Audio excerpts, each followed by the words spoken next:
हाँ 99% लोगों का डर यही होता है कि लोग क्या कहेंगे भाई। देखो मजाक अगर आपका उड़ता है ना, उसमें एक चीज सबसे अच्छी चीज मालूम क्या होती है? सबसे अच्छी चीज, जैसे ही आपका मजाक उड़ता है उसके बाद मजाक उड़ने का डर खत्म हो जाता है। गिरने के बाद सबसे अच्छी चीज ये होती है कि गिरने का डर खत्म हो जाता है।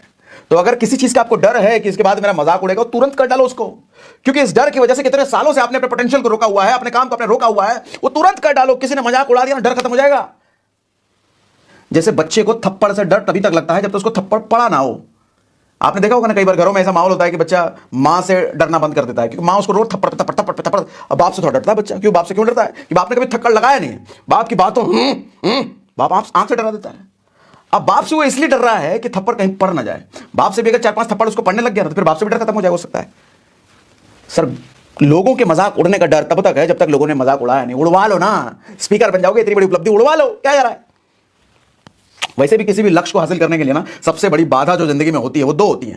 ध्यान से सुनना जो कह रहा हूं, दुनिया में कोई भी बड़े लक्ष्य को हासिल करने के लिए दो सबसे बड़ी बाधा होती है। एक तो आपका दोस्त, दूसरा आपका रिश्तेदार। यही सबसे बड़ी बाधा होती है, क्योंकि मजाक उड़ाने का डर भी तो यहीं से होता है। अनजान आदमी कुछ भी बोले, इससे क्या मतलब। इसलिए एक और सत्य बताता हूं आपको, ये जितने भी महान लोग दुनिया में होते हैं ना, उनके दोस्त होते नहीं है। दोस्त होते हैं तो काम के बस ऐसे ही होते हैं, हल्के फल्के वाले। हाँ अरे एग्जाम्पल दूं आपको, भगवान श्री कृष्ण का कौन सा दोस्त आपने देखा है एकदम लंगोटिया हमेशा साथ में रहता था उनके, जहां भी चल रहा है कृष्ण जा रहे हैं अकेले जाते थे, वो दोस्ती नहीं था। अब्दुल कलाम आजाद का कौन सा एकदम क्लोज मित्र, फास्ट फ्रेंड आपको याद है बताओ? सुभाष चंद्र बोस का कौन सा आपको फास्ट फ्रेंड याद है बताओ? महात्मा गांधी का कौन फास्ट फ्रेंड आपको याद है बताओ? एलॉन मस्क का कौन फास्ट फ्रेंड याद है आपको बताओ? जेफ बेजोस का कौन फास्ट फ्रेंड याद है आपको बताओ? भगत सिंह का कौन फास्ट फ्रेंड आपको याद है बताओ? सर ये जो फास्ट फ्रेंड वाला कंसेप्ट है ना, दोस्त वाला कंसेप्ट है ना, ये तब तक ही होता है जब आदमी एवरेज है। लेकिन जैसे ही वो अपने आप को एवरेज से निकल के महान लोगों की कैटेगरी में लेकर जाना शुरू कर देता है ना, सर उसका तेज इतना प्रताप प्रचंड होने लग जाता है, इतनी गर्मी उसकी बातों से, उसके शरीर से उत्पन्न होने लग जाती है कि उस गर्मी को मैच करने के लिए कोई दोस्त आसपास टिकता ही नहीं है। वो आपसे अलग होने लग जाएंगे, उनको आपकी बातें समझ में नहीं आएगी, उनको आप पागल दिखने लग जाओगे, उनको आपका बिहेवियर अजीब लगने लग जाएगा, वो छोड़ देंगे आपको, अलग हो जाएंगे, भाग जाएंगे। इसका मतलब समझो, आप तरक्की कर रहे हो, ऊपर जा रहे हो। किसी भी महान आदमी का दोस्त नहीं होता। दोस्त होता है तो नाम आदमी का नाम होता है। दोस्त एवरेज लोगों के होते हैं। और डर उसी का आपको है, ये क्या बोलेगा, क्या बोलेगा यार। छोटे लोगों के दोस्त होते हैं, बड़े लोगों के दोस्त नहीं होते। बड़े लोगों के सिर्फ मतलब के दोस्त होते हैं। कुछ काम करवाना है, अरे जरा सिफारिश लगवाओ अंबानी से, जरा मोदी जी को कुछ काम करवाना है, सिफारिश लगवाओ। फिर वहां पे हाथ जोड़ते हुए लोग आते हैं। अरे जब कामयाबी हासिल हो जाती है ना, तो दुनिया आपसे दोस्ती करने के लिए आएगी अपने मतलब के लिए। लेकिन अगर आप कामयाब नहीं हो तो अच्छे दोस्त भी अपने दोस्त भी छोड़कर चले जाते हैं। आपके गांव का कोई आदमी अगर आपको सड़क पर रिक्शा चलाते हुए दिख जाए, सर बात करना पसंद नहीं करोगे। और स्पेशली अगर 4 दोस्त आपके साथ हैं, नजर फेर करके आप चले जाओगे। दोस्त मजाक उड़ाएंगे, तुम्हारे गांव को तुम्हारे रिक्शे वाले तुम जानते हो। लेकिन पता चल गया कि आपके गांव का कोई आईपीएस बन के आपके शहर में पोस्टिंग हुआ है, 4 दोस्तों को लेकर के जाओगे, अरे मेरे गांव के हैं, मेरे भैया, भैया नहीं है लेकिन रिश्ता निकलवा लेंगे, भैया मेरे फूफा के लड़के की ये है, जाओगे भैया हम आपके वहां पड़ोसी पीछे रहते थे, आपने बचपन में 2 दिन थाप भी लगाया था हमको, हम वही, हाँ वही जो चट्टी में घूमते थे, हाँ वही वही। कामयाब हो जाओ, दुनिया भर के लोग दोस्ती करने के लिए हाथ जोड़ करके आएंगे, लेकिन निकम्मे नक्कारे रहोगे, अपने दोस्त भी छोड़कर चले जाएंगे। सर कटु सत्य है, यही सत्य है, मान लो इसको। और कह लेने दो ना जो आज जो भी कहते हैं तुमको, अगर सच में उनकी बातें चुभती है तो याद रखना दोस्त, तुम्हारी कामयाबी से मजबूत तमाचा उनके लिए कुछ हो नहीं सकता। मैं तो देखो कहता हूं 2 चीज हमेशा याद रखना लाइफ में, बस 2 चीज।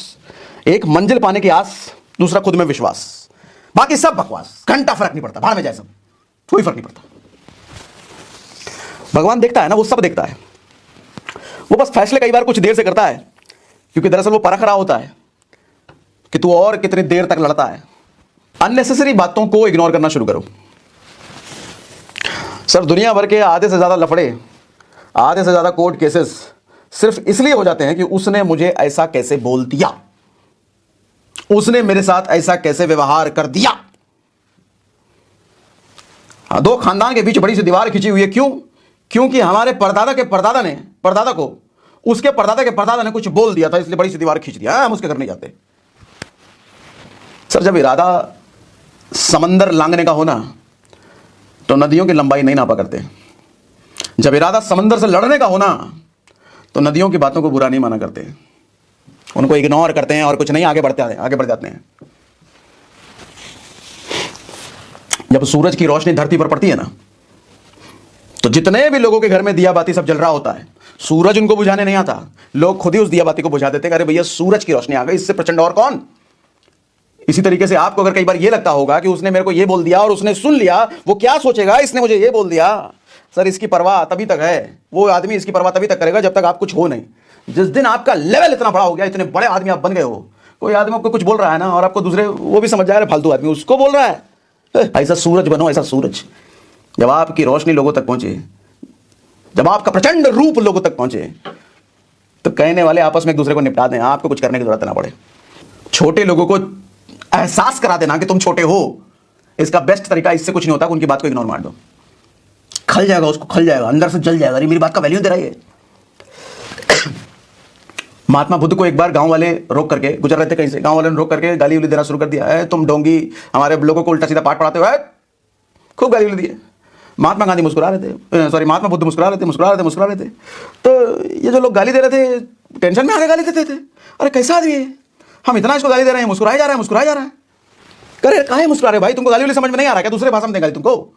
तो महात्मा बुद्ध बोले कि तुम्हारे घर में अगर कोई गेस्ट आता है और वो गेस्ट को तुम मिठाई ऑफर करते हो और वो गेस्ट मिठाई नहीं लेता है तो तुम क्या करोगे।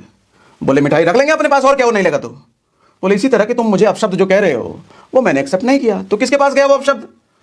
इतना सुनते ही लोगों की आंखें फट गई, पैर में गिर गया, अरे भाई बहुत बड़ा आदमी लग रहा है, तो ज्ञानी आदमी है, बहुत की बात कर दी इसने। आदमी चरणों में गिर जाएगा, किलस का मर जाएगा, इग्नोर मार दो। कौन है मैटर करता है, कौन बोल रहा है, बोलने वाला निकम्मा नकारा कोई ऐसे इग्नोर।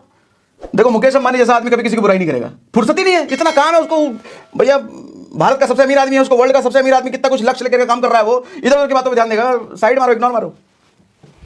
दोस्तों, सागर सर ये साफ साफ कहते हैं कि आजकल लोग सिर्फ इसलिए ही कामयाब नहीं हो पा रहे क्योंकि उन्हें हमेशा यही शर्म मारती रहती है कि मेरे यार दोस्त क्या कहेंगे, मेरे रिश्तेदार क्या सोचेंगे, और यही सोच को दिमाग में रखकर वो कभी कदम ही नहीं उठा पाते।